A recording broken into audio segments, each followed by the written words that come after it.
All right, welcome to the latest episode of Stitches and Picks.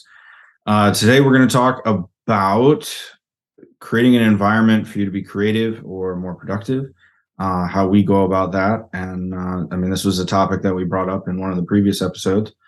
So we're doing kind of a fast follow. Kristen, how are you? What's going on? I'm good. I've actually been thinking about this a lot. So it's kind of, and maybe it was because the seed was planted in our previous conversation, Mm, but in thinking about like motivation, and one of the elements for me is definitely the space, right? Like over the last couple of days, I haven't been working. I had time off to like spend with my sister, and we were having breakfast at this little place, and next door was this empty building, and it had like a mm. storefront. And just seeing the empty space, I love looking at empty spaces. I don't know what it is. Like there's just like it's Because like you a see the blank canvas. potential. Yeah. Yeah. And you can do anything you want with it. I mean, and you don't have to even think about the nuances of how like things would fit together, right? It just has this holds all this potential that it gets like really exciting. Which is funny because like when we purchased this house, we absolutely loved like the blank canvas that this was. And then we moved in, we're like, nothing fits. Like the orientation of stuff doesn't fit. But I love the idea of the potential. I love the idea of a blank slate. And I actually am going to be moving my office, what I'm sitting in now, to our guest bedroom. And so now I have this challenge ahead of me of what am I going to do to make this space like mine that I can feel creative in. And that is my biggest theme that I'm like working on for that space. It's not going to be like, yes, functional is a piece of that, but really for me, it's like, how do I create this space that's going to feel like my space to be creative? And it feels a little daunting. Mm. I was actually talking with my sister too, since she was here visiting. Um, she was like, "Oh, I was putting my office together and I have to decide what colors I want to paint the wall." And we were talking about like interior design essentially. And she was talking about how she got advice from someone, I believe it was, that you shouldn't pick out colors based on what you like. You should pick out how you want to decorate your office based on how you want to feel when you're in the room. Mm. Because obviously there are colors that are associated with certain feelings. There are a bunch of different elements. So if you wanted to feel like you're in nature, you'd probably want more plants, or you might want to paint it green, like things of that nature. So I Right. have been thinking about that lately, and I really just want a blank slate. I want a room where I can walk in and feel like everything it's clean. There's nothing there.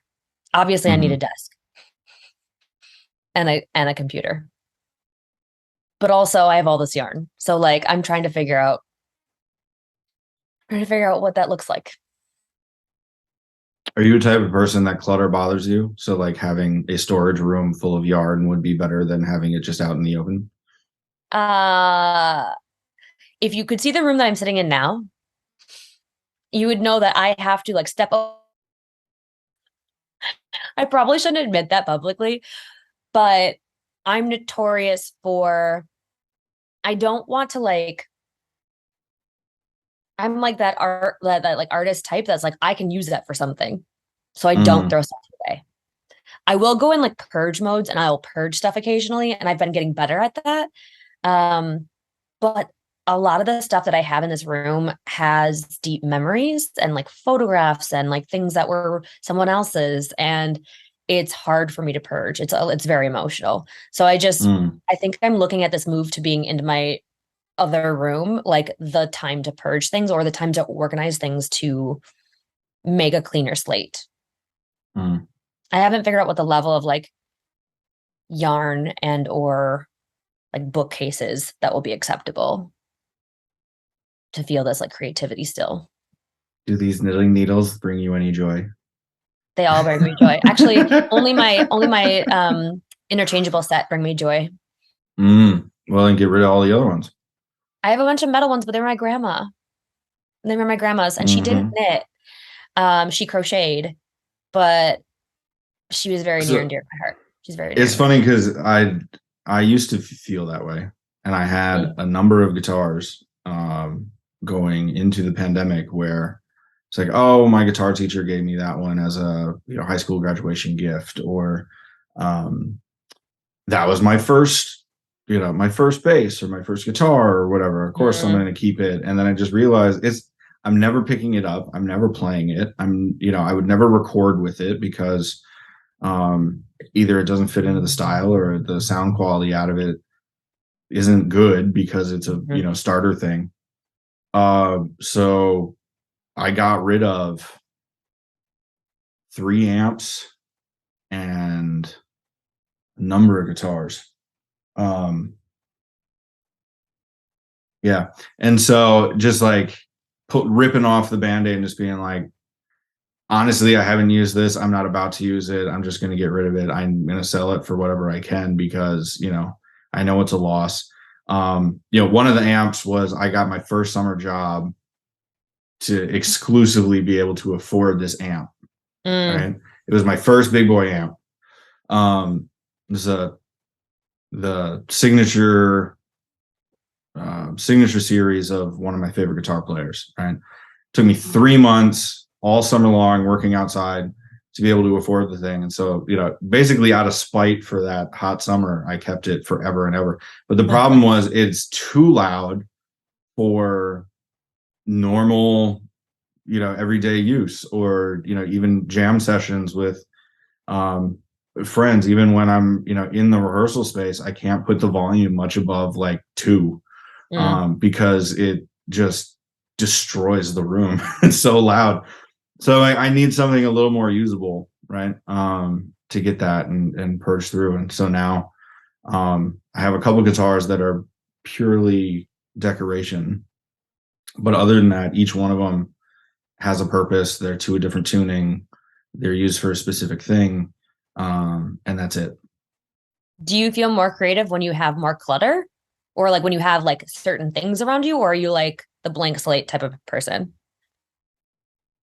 Um, well, I mean, what you're seeing now is a very curated shot, but if you could see beneath on the floor, it's a work in progress. Um, so I tend to just buy the tools that will enable me to do the things that I want to do.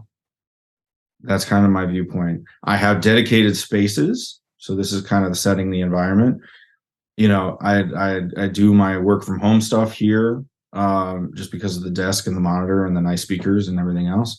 But then I also do all of the, video editing and everything else. So I've set this room up in particular for Zoom meetings, doing these recordings, recording the BGO stuff. So, this wall is for lighting and backdrop and whatever else. And then I went so far as to design it where um, once I get rid of a bunch of other stuff, but it's a process. Um, I'll be able to have 3 distinct shots in one room, depending on setup. So then I can have a different look and feel depending on what I'm trying to do. But that's been a huge long process in order to, to your point, go through all of the random boxes you kept for whatever reason, go through all the random books and papers you kept for whatever reason, and then move on. So yeah, You're I mean it's speaking a a lot to process. functionality. Mhm. So does that functionality then increase your creativity? I think so. Well, we've talked a number of times, just you and me, in terms of like, holy shit, how do you do what you do with everything going on, right? Just the volume of production. And a lot of that really is just, I have the room set up, I can walk in, turn on my device, and boom, be into whatever I'm doing, right? Because the environment is set up.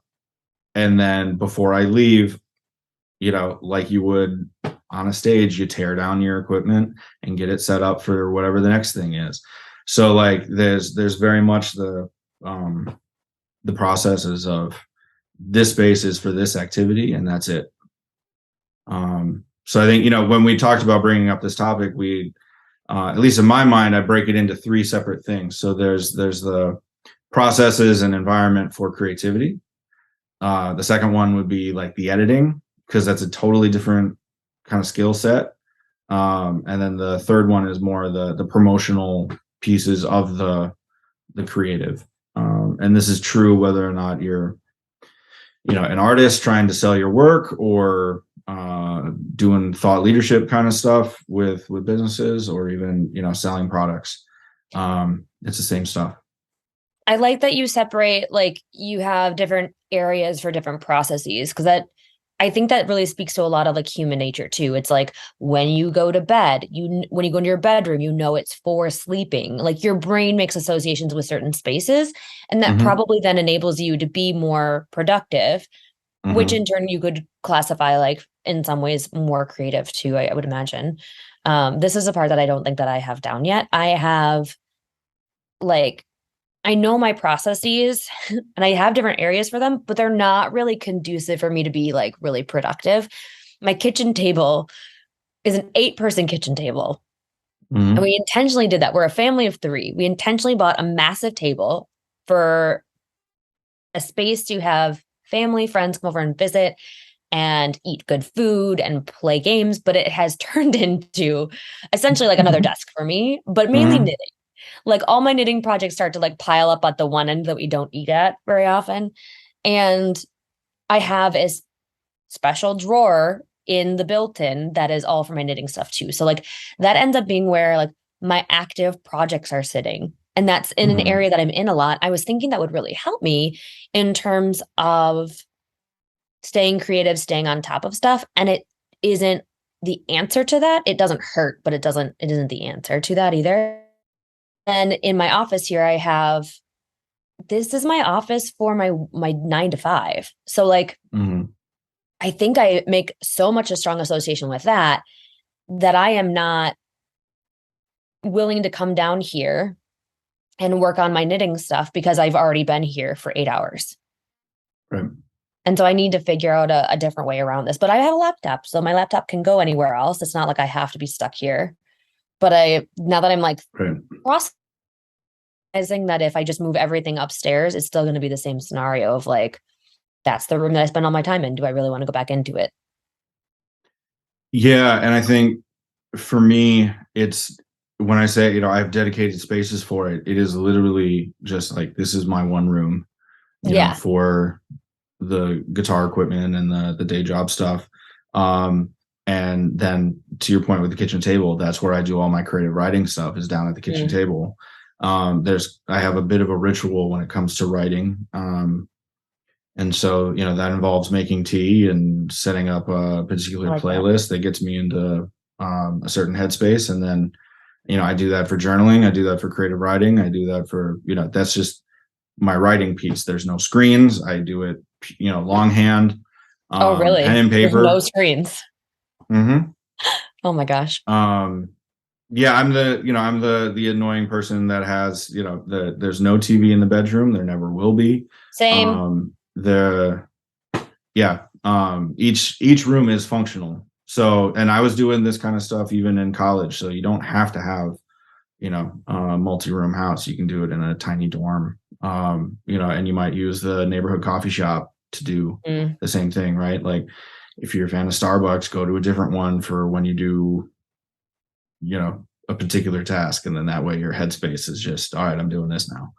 Now I'm You just can feeling trick really yourself. nostalgic for going to a coffee shop, not only because of COVID, but because I have a toddler and I have napping. Man, the autonomy to just go to a coffee shop, feel that creativity, feel other people's presence. It'll come back. It'll I come back. know. But She's this still pretty actually, little though, so it's fine. yeah. And this is my sister and I, we were talking about co-working spaces too. And she's like, that's why Hmm. she loves co-working spaces, because you go in, it's a separate space. You feel like the vibe of other people, like doing their work, being creative, working on their own stuff. And a lot of them are small businesses themselves. And how that is like a whole, and that's great because you don't have to then clean it or anything too, right? I don't know. That's just like if I could, I don't know. There's an element of like creativity too that I'm thinking about it. Like in college, when I felt the most creative was when I'd go to the studio. Even if I was by myself, it was a Hmm. different place that was specifically set up for whatever art class I was taking at the time. And Hmm. even if there were other people in the building, you could still like sense that, feel that. That was nice. But like it actually just, I think it amps you up more to actually do stuff. Be productive, Mhm. be creative.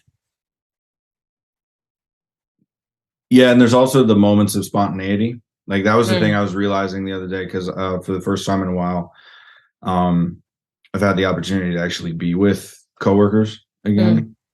Um, and just you forget when you're at home doing all the stuff or you're working by yourself, you forget the number of ideas in the hallway or whatever else. And I know there's a lot of debate in the news right now on whether or not people should go one way versus companies wanting another thing. And I whatever makes you happy. At this point, I don't make that decision yourself. Um, but yeah, depending on the work that you need to get done, I think I feel it just helps to have that set up. And knowing, trying things out to discover your process, like we've talked Mm. about, before. And then, when it works for you, don't apologize for it. Just do it. I think you that's know? like part of the fun though, too, of like, okay, if you're like, I want to be more creative and thus more productive, trying things out in itself can be really creative. Hmm. Because like I think Hmm. we've talked about this before, creativity thrives with constraints. Hmm. Hmm.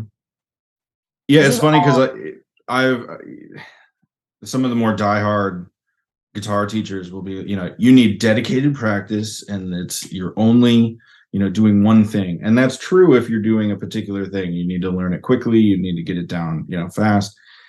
Um, but I will say one thing that I do that I know I will be yelled at for, but whatever, it works for me.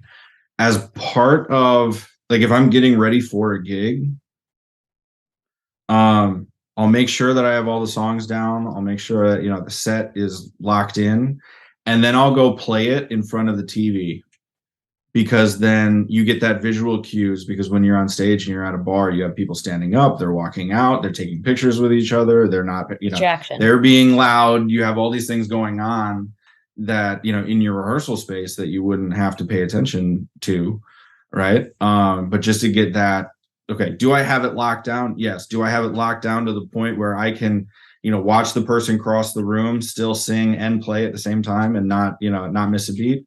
That's a different story. So that was one kind of hack that I've done where it's like go find some like really obnoxious, loud, visually stimulating thing to put on TV and then, do your practice around that. Just to try to distract yourself for the performance. Um, I've never heard of anybody else doing something like that. I would be interested to find out if anybody else has. So, let me know. Hit me up on the socials. But yeah, yeah. It's interesting when I hear you talk about performing or anything really related to music, I can almost always find a thread with photography. Hmm. It's so crazy to me. Like with that, when you're a photographer, you're like you prep all your equipment before you go out and like I'm talking about portrait photography in particular, I guess, in this instance, but you don't know what you're gonna get, especially like if you're a family photographer and you're not and you have like little kids that you're photographing, they may be screaming bloody murder at you, and you have to Right. like figure out on your toes how to do all that stuff and deal with distraction and still stay on point and still direct people and still like and there's a lot of similarities of that. Like, can your brain handle knowing what you need to do and Hmm. then also like the distractions that are in front of you? It's just so fascinating to me. Like, there's so many things that are Well, thread. didn't you say, I think you told me a story one time of being in a wedding and of inevitably somebody's cousin or uncle will be like, "Oh, I'm a photographer, blah blah blah," and you have to try to get good shots while being like, "Uh-huh, yeah." Yeah. Yep. Engaging in a pissing contest with somebody's uncle about how it's a full frame. They have a full frame camera, but I don't. So therefore, I don't know They what. should have been the ones to do. You know what, Yeah, man? If you want to photograph a wedding, go out and do it. It's not, that's probably the hardest photography job. And people who actually really love it are like, bless them. Bless them for that. Oh, yeah. The distraction of having to like direct people while someone's chirping in your ear about stuff, it's, yeah. that is a very particular skill set that Yeah. I don't. when I'm focused, okay, so this might be something to dive into. When I'm focused in on something, and this is something that especially when I'm in the kitchen, I mean, this is where it shows up most often, just because I'm in the kitchen more often than with people, more often than in my like creative spaces. When I'm focused on getting the meal prepped and out, do not mess with my kitchen. Get out of it. There's no loitering. There's no suggestions. No, what are you putting in that? I'm not small talking when I'm doing stuff. Get out. Like, and it can be a bit jarring because it's like, I will be the nice, friendly, like, I'm glad you're here. Let's eat, Dave, when I'm done cooking. But while I'm in it, buzz off. Oh man. No, I totally that resonates, but I'm the person that's going to try to I still want to talk and engage with people, and like I don't put like a boundary and limit on myself, and so I screw things up. Well, I'm making food and I screw things up. And I'm like, you know what? It's going to be fine. Mm-hmm. I just made a vegetarian dish the other day and I cooked the butternut squash way too long. So, It's pretty easy to do, you know. well, it was unintentionally intentional. I knew that I had to bake it twice because it's a one sheet pan situation, and I accidentally put it on for the amount of time it was supposed to be put on for the second time. So it worked I out don't fine. know. Just Anything with enough butter is fine. So there was no butter in it. Oh, that's right, because of the whole, yeah. But there was oil. So it was very good. I don't know. Like So you talk about the kitchen too, and I feel like that's a really good example. I feel like a lot of people could relate to. yeah, and well, the big thing for me, the reason I get that way is because when I'm juggling a ton of things in the moment, I focus in on, like, okay, if I have three particular things with the meal that all have to come out at the 20-minute mark, I'm doing that stuff, you know? So I don't need anybody talking about it because I've got the three things happening, right? Right. But yeah, like if I'm doing like a quick appetizer thing, or I'm just like chopping onions or something, yeah, we can talk, we can, whatever. Yeah. Um, but then yeah, like I think it's with the dedicated space too. Like I don't do any of the writing, the creative writing or the journaling or anything until I'm alone and everybody else is asleep, because I go to bed so much later than everybody else in my household. Right. So there's not just the space, but also, is there a dedicated time? And this line of thinking works for certain personality types, right? I'm only talking to my experience, what works for me. So if it resonates with you, great. If it doesn't, find your own thing. And not gonna badmouth it. So yeah, but I've had to figure out, I think, and we talked about this in a previous episode too, like, what are the chunks of your day where you could do these things, right? So the reason that I have the really dedicated spaces, the way that I have my approach, is so that I can squeeze out as much as I possibly can with the time that I have, right? So that, if my kid goes to his friend's house down the road, then I can run upstairs, I can quick shoot something, or I can, finish the transcript for the podcast and launch it and, be good to go. Since I don't have to be at the friend's house, or, whatever it is, right? Yeah. Yeah. Yeah. So we're talking about like, okay, having a space where you can be creative, be productive. It's a mindset space, it's a physical space. There can really like change. You have a lot of control over your environment to set yourself up for success. And I hear you talk about you're like, I want to do something quick and get something like pumped out. And I'm so like the opposite. I'm like, I have a minute. I'm going to just sit down.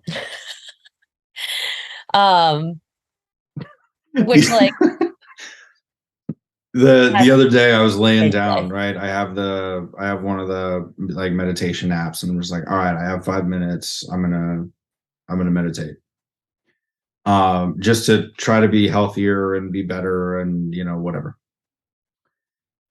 Um, so then I'm doing it, and then all of a sudden I'm like, God, it must have been 5 minutes.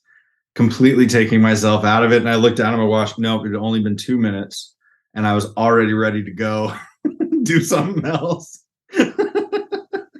So need some practice. Need some practice, but it's just funny.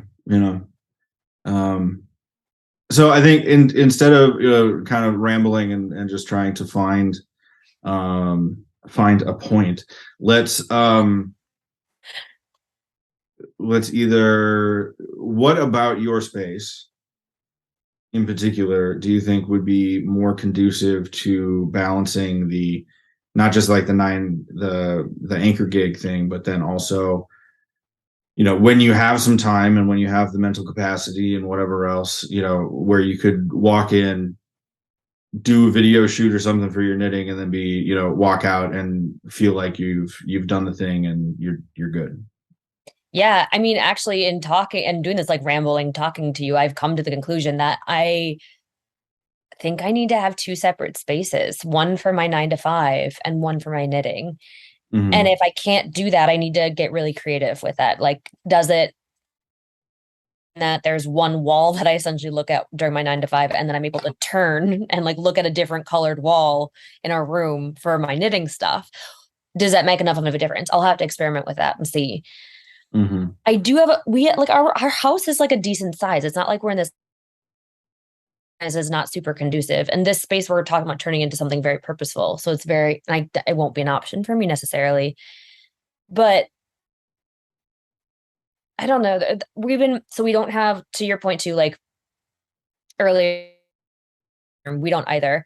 We are talking about putting the TV down here and having like a theater type thing. And then like we could remove our TV from the living room, which then could be a space for me. Mm. I can't be in a room with a TV and not turn it on. One of my vices. So I know that about myself. So I think I need separate spaces. And I don't know exactly what that means yet, but I do need separate spaces.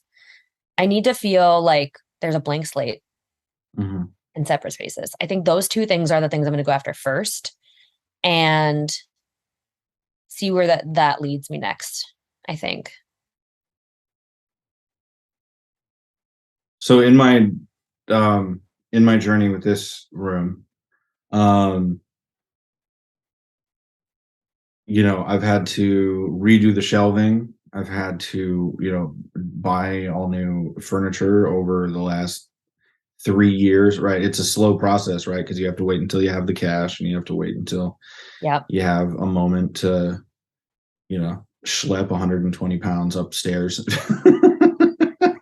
um so I have found graph paper to be awesome for me, at least when I was thinking of, okay, if I have the lights in a particular spot, Mm, what do I want that visual to be, right? Um, if I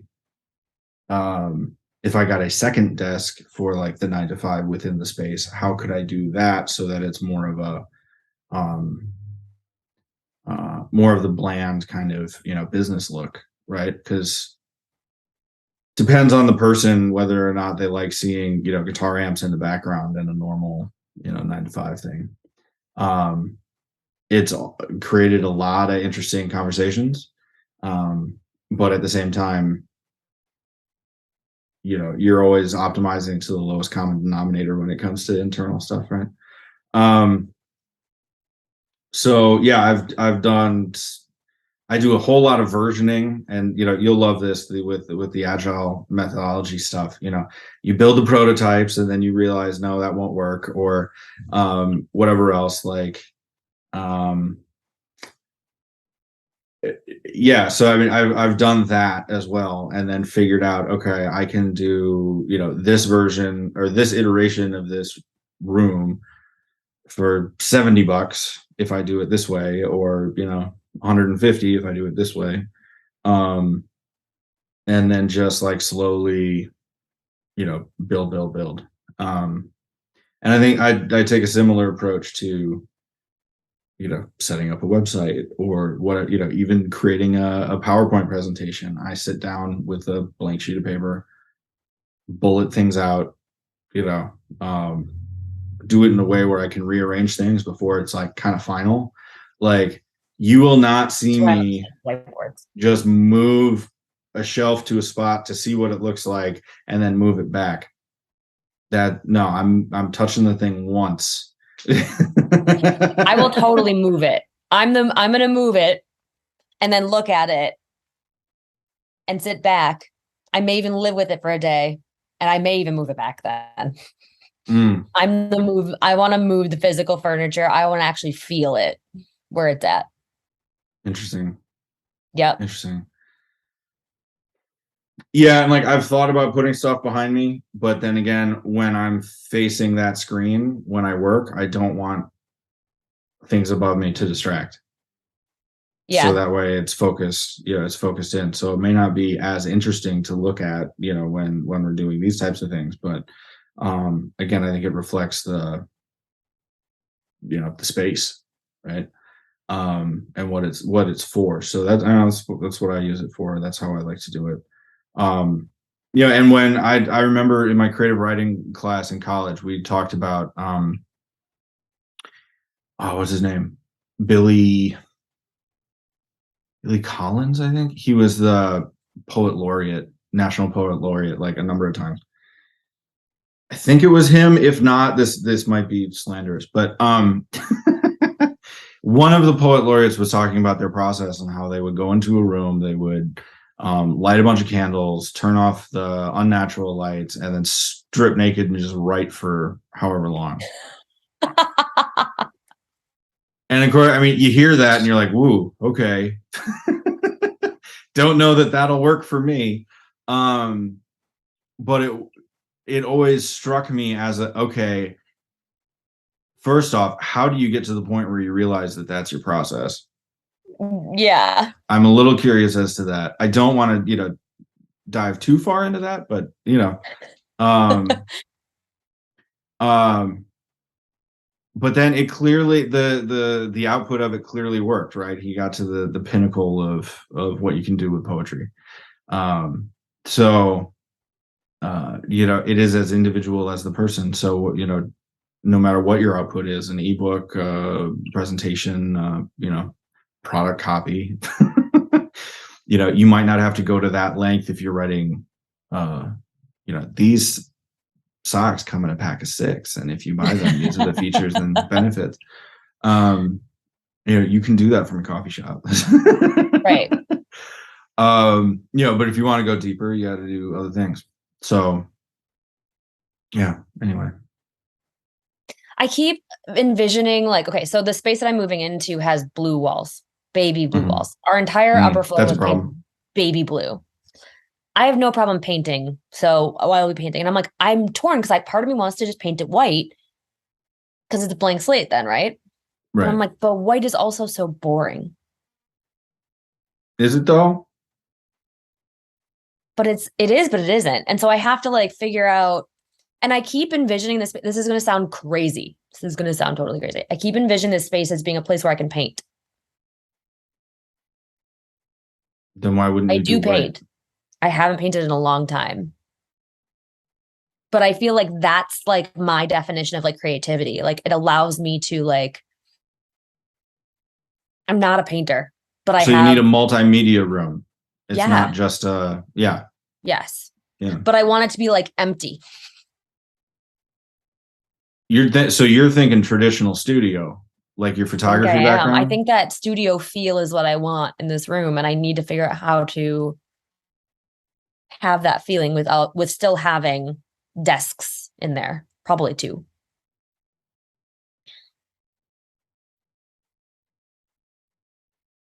One is more of the desk that I'm on right now is actually a drawing desk. It has a special place for lighting underneath, so you can actually trace if you need to. And it's white. It's all light colored. And I'm going to get I think I have to get a standing desk because ergonomics. So now I'm in planning mode. I'm like thinking of all the things, but I now know that I need to make it feel more like an actual studio. That's what I want. I think that's what I've always wanted.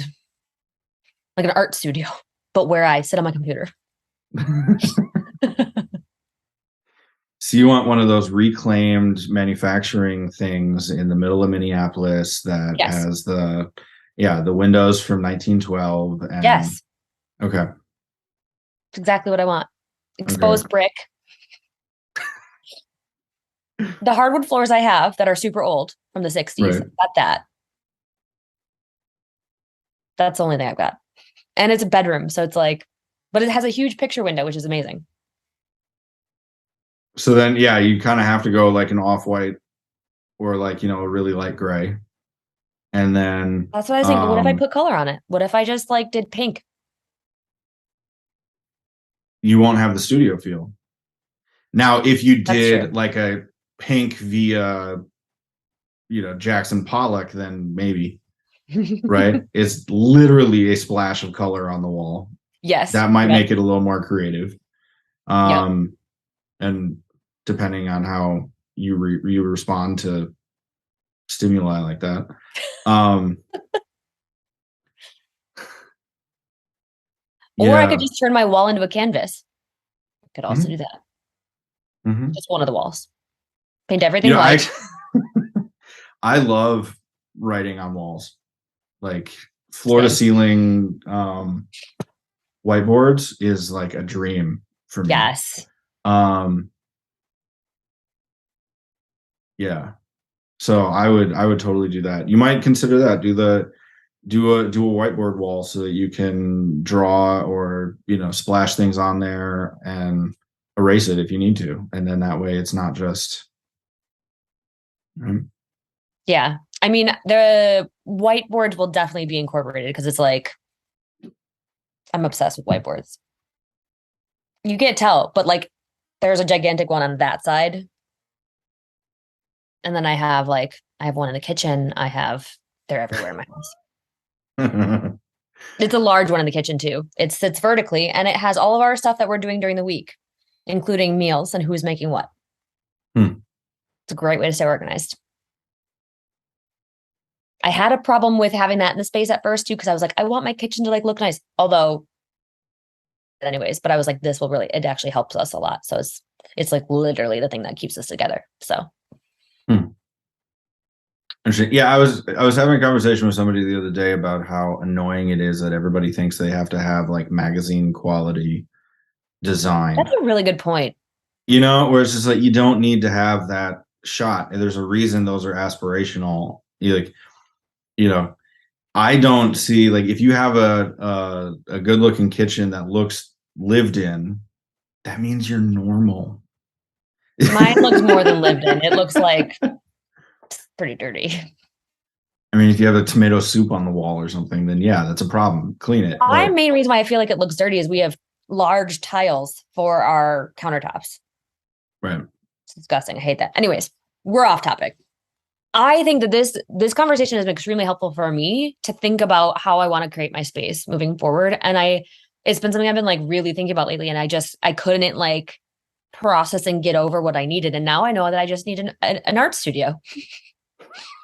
That's how I Well, need I to think do it. um this is also sort of related to some of the other things we've talked about recently in terms of Mm, like, well, especially with the 5Y episode, right? Where yeah. you start with the big thing and then you figure out what are actually the subsets, you know.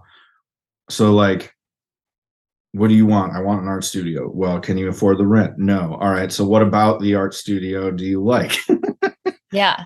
What is, how can you incorporate those things? Is it just a simple, thing of paint for $80 or whatever it goes for, Right. these days? Um, or do you have to go into, these other elements, right? What do you have to have in order for the space to be usable? And usable for what? Right. Yep. So yeah. That's the thing. I feel like the art studio element is something that I want to feel, but it's not what I want for like if I'm shooting a video or something. But like we said earlier, I'm just gonna have to try some things and figure it out. Okay, so here's probing and testing assumptions here. Okay. So obviously your new space, the part of the consideration will be the background for whatever future episodes we do with this. Totally. Aside from that, the videos that you would do for casting knits, in my mind, are, and I know you don't have to give me that face. The in my mind, they're like the close up of the needles, which means you don't really have to have a background other than maybe a black sheet over your lap if you don't want your legs like seen as a backdrop. Am I far off on that assumption, or is that kind of close? Or to be completely honest, I have put my video strategy completely in the back of my mind for my knitting stuff lately. So it's not a consideration at all. So good. Not really consideration at all. Go. Yeah. And now I'm feeling bad. No, I purposely did that because I was like, I want to focus on one thing at a time, just to the point of get this thing launched type of situation. Right. And I still haven't done that. But like that was my strategy to get this thing launched. And obviously that's not working. So I need to figure out a different thing to that. But yeah, my video strategy is essentially okay, if I think about it in terms of TikTok, because I'll probably be doing a lot more TikToks than anything else, because it's like we've talked about, the barrier is so low, it's doesn't really matter. An art studio background for TikTok wouldn't necessarily be a bad thing. It's not going to be overly curated like a lot of content creators have, but there's probably something I could, because even with TikTok, you can go get pretty close to your face and not have to have too much of a background that's the way I choose to go with it. So yeah, I guess it's not really consideration. This is the Stitches and Picks is the only consideration. As it should. But I can get you guys a tour. Follow-up episode in a year, because that's probably how long it's going to take. Yeah, exactly. I'm only halfway up the stairs. Yeah. So all I have to do is take down the air mattress that's in there, but we have a wall that has weird plywood over it. So we're pulling that off, and then we're trying to figure out if we need a drywall over it or what's underneath it. Interesting. The whole thing. Yeah. There's a guy in the guitar community named Rick Beato. I think I brought him up before. He recently posted a thing on the studio that he shoots all of his YouTube videos from, and the recording studio that he has, for when he was a music producer and doing that full time. And it showed from 2005 when he gutted the entire thing and then built it into what has to be done, right? Because if you're doing a recording studio, you have to have certain acoustic treatments, which is a totally different consideration than a lot of other places. Actually, and in saying that, I would say some resources for anybody who's stuck around this long through this episode. Wistia, which is WISTIA. It's a video hosting company that has, you don't have to buy the service, but they have a fantastic learner, content learning area with their blog. So if you have any photo, video, lighting questions, they'd be a good place to go. And they even have some where we're going to create lights, from Home Depot instead of going to the camera places. So go check them out. They're a good resource. What else? For microphones and stuff, but we weren't talking about that. You could go to hit me up. I'll give you some links for other things if you want that kind of stuff. We got a whole episode full of good tech stuff that we can jump into too. So yeah. Cool. All right. Well, now that I have a plan and I know exactly what my office is going to look like, we can leave it there. And then, like I said, in a year, we'll come back and you can see. At Or that we'll time. have anybody who wants to engage with us online, feel free to, randomly shoot Kristen a message saying, how's that office? Exactly. Yeah. You can give updates on it. Here's how empty it is. Look, we painted it one wall white. We haven't gotten the other walls yet. We have to paint the ceiling too. The ceiling. Because it's Ceilings are blue. the worst. It's all old hat for me. My dad had a painting company while I was growing up during the summers because he was a teacher. So I've been painting since I was 7. Yeah. Painting houses. Doesn't mean ceilings don't suck. That's fair.